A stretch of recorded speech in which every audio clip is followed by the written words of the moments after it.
All right, guys, the psychology of sports betting and the next edition in the series here at the Sharp Academy. First, let me thank Sharp app. If you are not watching this on the Sharp app, you need to download the Sharp app today. Plenty of tools, calculators, bet tracking, and of course, some great videos as well as picks, both free, paid from our professionals, sports models in each and every sport, prop tools, you name it, we've got it over at the Sharp app. So check that out today. If you are watching on YouTube, appreciate it. Please subscribe, like this video, helps us out a ton. Let's get back to it. I am John, Statsational Alicia. I want to talk today about some psychological things that go into sports betting. More specifically, today we're going to talk about herd mentality, groupthink, wisdom of the crowds, things like that, how that can help and hurt you when it comes to sports betting. There's been a lot of studies done, and you can even go on YouTube and see some of these things in effect for themselves. But they've done studies where they'll have actors or people who are intentionally acting a certain way or answering questions in a certain way. So let's say there's 3 or 4 people in a room and they're all together and they're asking everyone obvious questions or easily answerable questions. And the first 2 or 3 people are set up to answer incorrectly. And then they ask the 4th person to answer. And more often than not, that 4th person is going to answer incorrectly, even when they know the answer is correct. Because there's a groupthink mentality. They don't want to look stupid in front of everyone else. If everyone else answered this really basic question incorrectly, maybe there's something I'm missing. That's what people think. And more often than not, they don't want to go out on a limb. You don't want to be that person who's out there sticking their neck out and taking a chance when in actuality, the answer is very easy. We've seen this before in nature. There's been studies done where biologists have gone out and they're doing work studying zebras. They look down, start taking their notes, and they can't figure out which zebra it was that they were looking at because the zebras are camouflage amongst themselves, not the landscape. So they would try to follow one specific zebra and couldn't do it. So they had the bright idea, let's paint one of the zebras with a red spot on it. Then we'll easily be able to track it. Well, what happened to that zebra was the lions ate it because that zebra stuck out from the pack. So we're just like that, right? We don't want to stick out from the pack. Most of us do not. We may think we do, but the overwhelming majority of us don't want to stand out. It's beneficial to you in society if you can fit in, if you can assimilate. You're going to get a lot further by doing those things than you will if you stand out. Now, the exception is those people who stand out, who have an exceptional gift or talent, maybe they're artistic, an actor, a musician, where they're the ones who step out, do something new, do something unique, and they reap all the benefits. If you want to succeed, we've learned that you need to conform. You need to be part of the group and you need to conform. Now, why is that a bad thing when we're talking about sports betting? Well, one should be very obvious to you. Conformity is not what leads to greatness in sports betting. If you are conforming, if you are doing what everyone else is doing, the chances are pretty good you're not going to win because the overwhelming majority of people do not win when it comes to sports betting. Yet, we've got this insecurity inside of us where we feel we need to have reassurance from others in our bets. I'll give you an example where you're going to make a bet on a game and you'll ask a friend what they think about that bet. More often than not, that friend is no better and many times worse at betting than you are. But you'll ask that friend. Now, you're really not asking that friend for advice. What you're hoping for is that friend agrees on the side that you're betting. You may do this with a friend. You may do this with someone that you trust. You may go watch ESPN or Fox before a game starts and watch the experts and hope that they're on the same side as you are because that reaffirms you and your position. Then you're not out there on your own. You're not hanging your neck out. You're not the red zebra. You then have the ability to say, well, Terry Bradshaw and Howie Long and Michael Strahan all like that game too, so I could not be crazy for liking that bet. This is what winds up happening in sports betting. Now, you've often heard about being contrarian, and you'll see some people will take being contrarian to the extreme. We see this in DFS. Now, you want to be contrarian. You don't want to follow the pack all the time. Sometimes you do, sometimes you don't. I've won several NASCAR, big GPPs, where a lot of times these are chops. I've won in MMA when it's almost always a chop. I've scooped an MMA GPP event. You could do this by being a little contrarian, not a ton contrarian. And oftentimes I'll see, like in the NFL, or let's take baseball. We're in the baseball season right now. I've got a buddy, two of my buddies, they like to play maybe $20, and they will put in lineups. One will pick one stack, another will pick another stack. They'll combine them, and that's the lineup that they'll put in.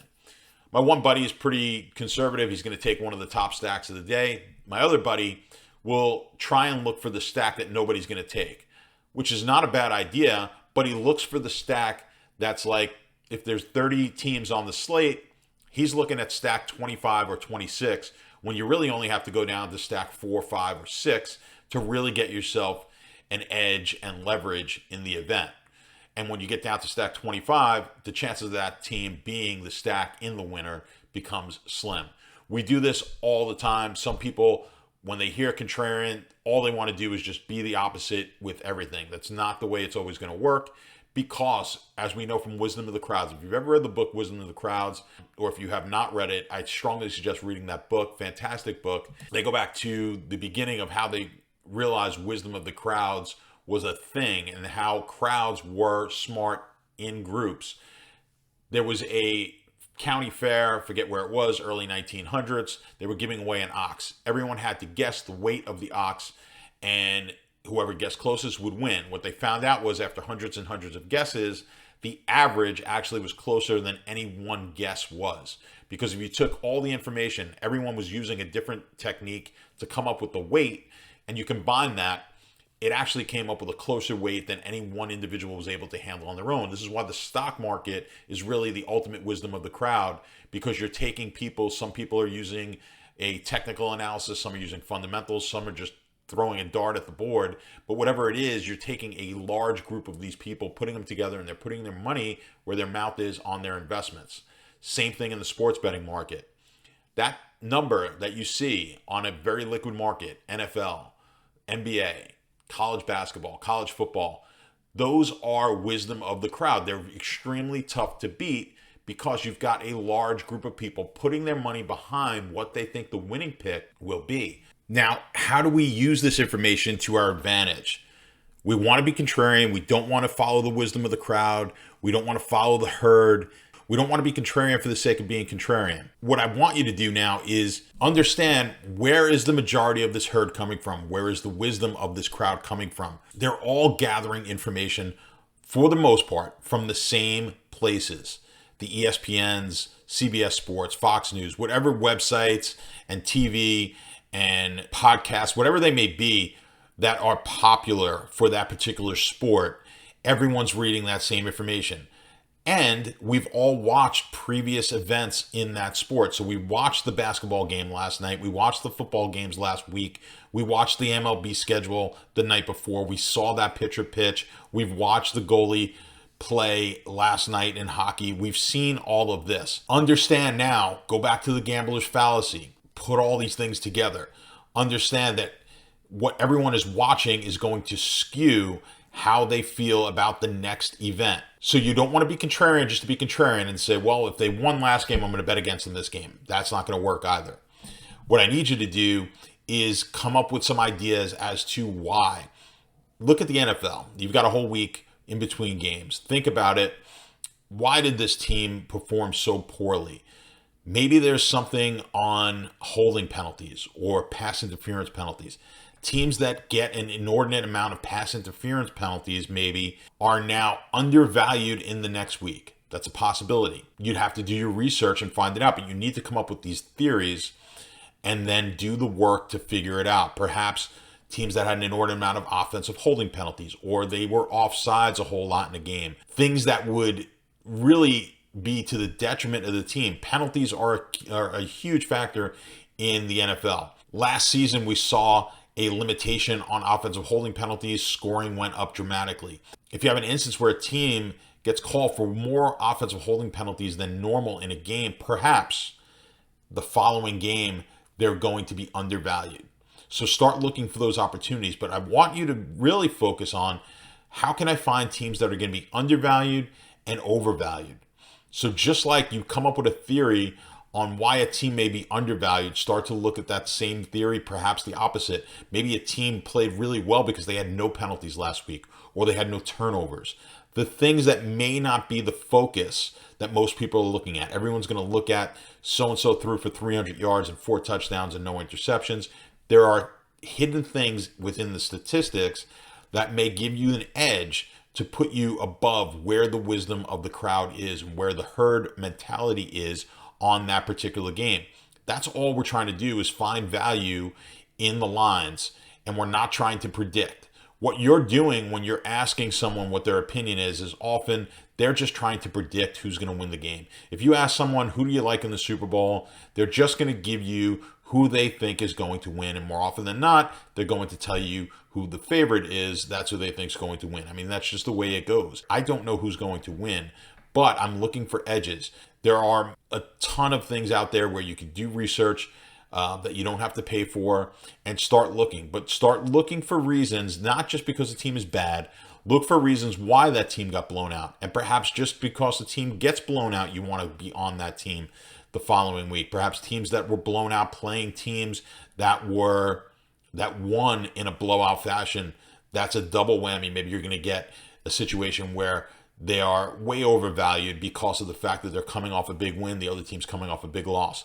I don't know. These things change. I've got a lot of these built into models myself that I'm looking at, and I get some of the trends and some of the value. We want to be contrarian, but we don't need to be contrarian to a crazy degree. What I want you to do is either cut yourself off from the traditional media, all the stuff that everybody else is reading, if you're not able to tune it out. I'm at the point now where I can pretty much tune out everything that I see on TV, hear, read, and understand that it is just noise and not buy into it. But you'd be shocked, or maybe you wouldn't be shocked, about how much of an influence the media plays on which way people are going to bet.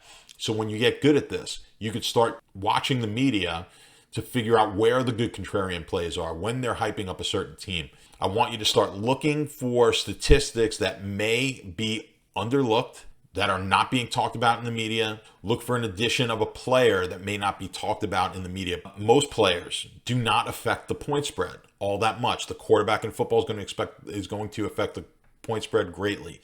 The pitcher, obviously, in baseball, the goaltender in hockey, those are going to change the point spread dramatically. But if you are really good at understanding what goes into making up that particular team or that sport, or what goes into it, you may be looking at a certain player and realize more so than the market that that player is important or that player is not important, either or. So there could be it could be an injury on the line that the media is just not paying all that much attention to, but you know from following that team, you understand that that is a major blow to that organization, to that team. An offensive lineman, very rarely is it going to change the point spread, but you now have an opinion here that offensive lineman is going to make the change, and you think they're not quite as valuable. You think they're a half point better with him or a point better with him, and you're now going to take advantage of that value. If you're doing this right, more often than not, you're going to be against where the majority of your friends and coworkers, colleagues, whatever, are going to be on a game. If you like to go to a bar, watch the games on Sunday in the NFL, the odds are pretty good that if you're doing this correctly, you're going to be against a lot of people in that bar. Or if you go to the sports book, now that there's sports books in a bunch of different states, you'll see that you should be, if you're sharp, you should be against the public quite often. It's a hard thing to do. It's hard to sit in that sports book while everyone else is cheering against you. But know that the more often than not, they're going to be on the wrong side. You're going to be on the right side if you are continually going against what seems to be the obvious choices. So you're going to be building your models. You're going to be building your expertise in handicapping, and you're going to get sharper, hopefully through watching these videos in this series. And you're going to be the guy who has the red dot on you. You're going to be that zebra. You're going to be the one who's going to stick your neck out. You're going to take the chances. But it's so much better and so much more satisfying to be the one who takes risk, to takes the chances, and is right. But you have to be able to withstand the times that you're wrong and the entire crowd is going against you and all the other people who bet the game are going against you. When you lose, you're going to be looked at as an idiot. But if you're doing this correctly, you're going to win more often than you lose, and people are going to start to look to you as being an expert. So let's use that herd mentality against them, the wisdom of the crowds against them, and you can start making more profitable picks, smarter picks, sharper picks by understanding the psychology that goes into sports betting and risk taking. For the Sharp app and the Sharp Academy, good luck. Let's make some money, and I'll see you with the next video.